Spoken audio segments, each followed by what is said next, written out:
Supporter, imagine la scène, tu attends avec impatience l'arrivée d'un renfort prometteur, tu l'imagines déjà avec le maillot de l'EM, courant sur la pelouse du Vélodrome, enflammant les tribunes, mais soudain, une nouvelle tombe et vient refroidir tout ton enthousiasme. C'est exactement ce qui vient d'arriver avec Igor Pexão.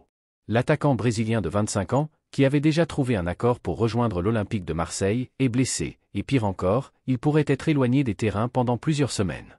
Et si tu veux suivre tout ça en temps réel, sans détour, avec le regard de quelqu'un qui vit l'UM au quotidien, abonne-toi tout de suite à la chaîne.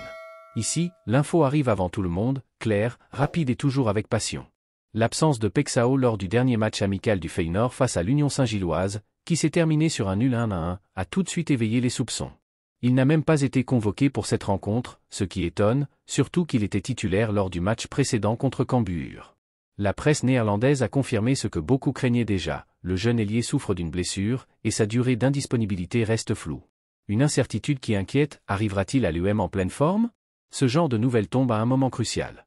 Le club s'active en coulisses pour renforcer son effectif, et l'arrivée de Pexão faisait partie des plans importants.